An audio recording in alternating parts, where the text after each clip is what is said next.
the new chapter. In last video we discussed how we identify the subject and predicate. Now today we are going to learn the subject and object. चला मग खूप जणांना subject ओळखता येतो पण ऑब्जेक्टच ओळखता येत नाही. मग ऑब्जेक्ट कधी असतो तर कधी नसतो. ओके, तर मग ऑब्जेक्ट कशाला म्हणतात? सेंटेन्स मध्ये ऑब्जेक्ट आला असेल तर कसं ओळखायचं यासाठी घेऊया हा व्हिडिओ. चला पाहूया कसं ओळखायचं ऑब्जेक्ट. सेंटेन्स मध्ये the visitor rang the doorbell. See, the visitor rang the doorbell. आता सब्जेक्ट आपल्याला ओळखायचं असेल तर आपण काय म्हणतो? who rang, कोण, कोणी वाजवली. कोणने प्रश्न विचारला म्हणजे इंग्लिश मध्ये who ने प्रश्न विचारायचा. who ने प्रश्न विचारला की आपल्याला सब्जेक्ट मिळतो. आता इथं बघूया, the visitor rang the doorbell. who rang? The visitor rang. इथं प्रश्न काय विचारायचा? who rang. कोणी वाजवली? विजिटरनी वाजवली. मग हा झाला सब्जेक्ट. हा काय झाला? सब्जेक्ट. ओके, मग काय केले? रँग म्हणजे बेल वाजवली त्याने.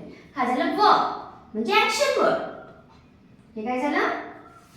वर्ब म्हणजेच ऍक्शन वर्ड. ओके, या प्रकारे आपल्याला सब्जेक्ट ओळखता येतो आणि या प्रकारे आपण वर्ब तर सगळं ओळखता येतच. काय केलं? व्हॉट न केलं. काय केलंय? रँग केले. ओके, ठीक आहे.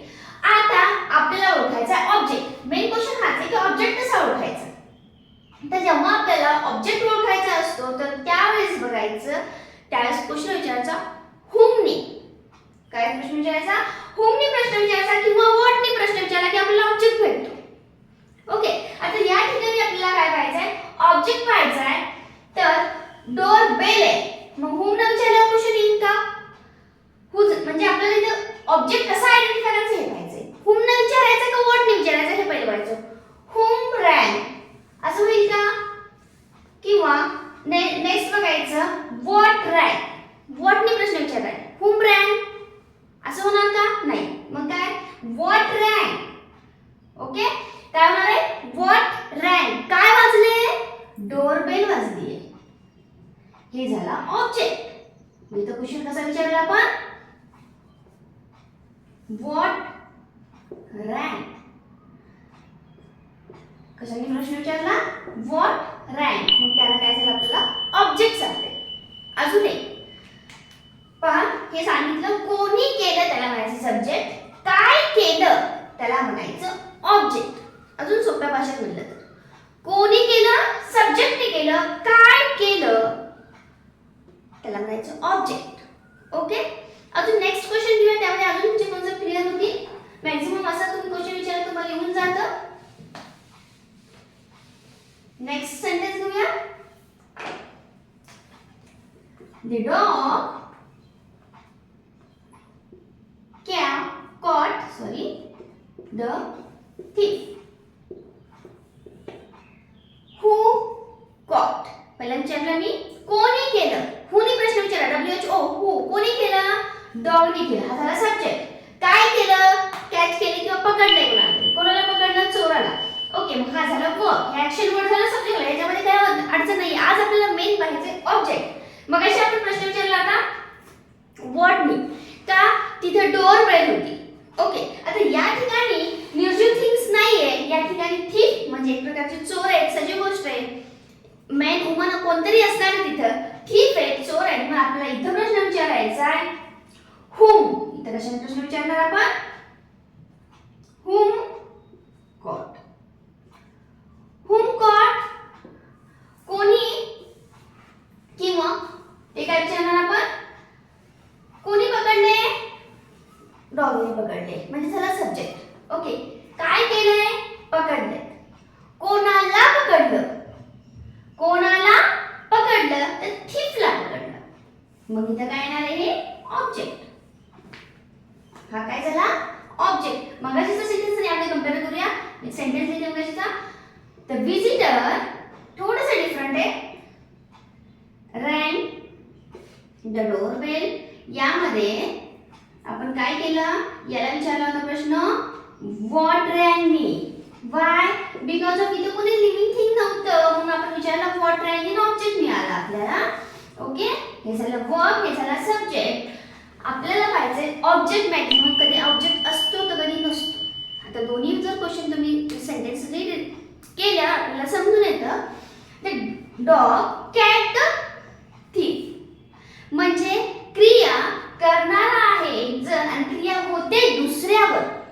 स्वतःवरचीच क्रिया संपत नाहीये किंवा स्वतःवरच काही घडत नाहीये. क्रिया काय होते, क्रिया करणारा एक जण आहे आणि क्रिया भोगणारा सोसणारा एक जण आहे. त्यावेळेस मात्र त्याचा ऑब्जेक्ट आहे असं लक्षात घ्या सोप्या भाषेत. म्हणजे पहा, डॉगने पकडले कोणाला, थीफला पकडले. डॉगी पशी काय आलं का नाही, डॉगी पकडतोय पण कोणाला दुसऱ्यावर क्रिया घडतीये. म्हणजे एक सोसणारा काम जे काही हे करणारे सब्जेक्ट हा जो काही सहन करणारा किंवा सोसणारा तो असतो ऑब्जेक्ट. ठीक, आता इथं पण बघा, व्हिजिटर रॅंग द डोरबेल. मगाशी सेंटेन्स व्हिजिटर रॅंग, व्हिजिटरने वाजवली आहे पण काय बेल वाजवली आहे. म्हणजे व्हिजिटरनी जी काही कृती केली आहे, जी ऍक्शन केली आहे तो सोसली कोणी, डोरबेलने सोसली आहे. म्हणजे करणारा एक असतो आणि त्याला सोसणारा एक असतो म्हणायचं. म्हणजे सोसतं त्याला म्हणायचं ऑब्जेक्ट सोप्या भाषेत. नाही तर क्वेश्चन विचारा हुमनी किंवा व्हॉटनी आणि याला सब्जेक्ट आपल्याला माहिती आहे हूने प्रश्न विचारायचा. इथं हूने विचारायचा. आपल्याला ऍक्शन वर्ड माहिती आहे, क्रियापद असतं. आणि या ठिकाणी व्हॉटनी इथे लिहून देते वाटल्यास. जेव्हा तुम्हाला ऑब्जेक्ट ओळखायचा असतो तेव्हा तुम्हाला व्हॉटनी किंवा हुमनी प्रश्न विचारावा लागेल. मग तुम्हाला ऑब्जेक्ट सापडेल. ओके, या ठिकाणी मी हुमना प्रश्न विचारला आणि या ठिकाणी व्हॉटनी विचारलं. Why because of here is the someone is there.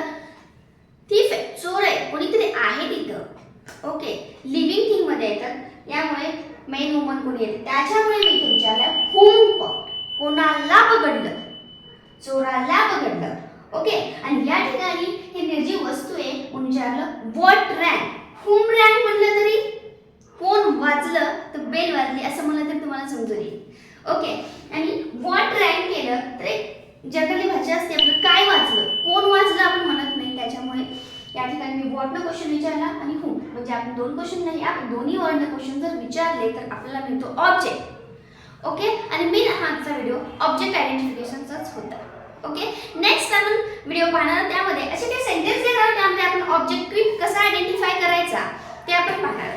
Okay, यामध्ये काही डाऊट असेल आणि हे जे काही शॉर्ट सांगितले आहे त्याचे स्क्रीनशॉट घ्या, तुम्हाला नोट डाऊन करत चला. म्हणजे तुम्हाला ऑब्जेक्ट खूप जणांना प्रॉब्लेम येतो, ऑब्जेक्टच ओळखता येत नाही.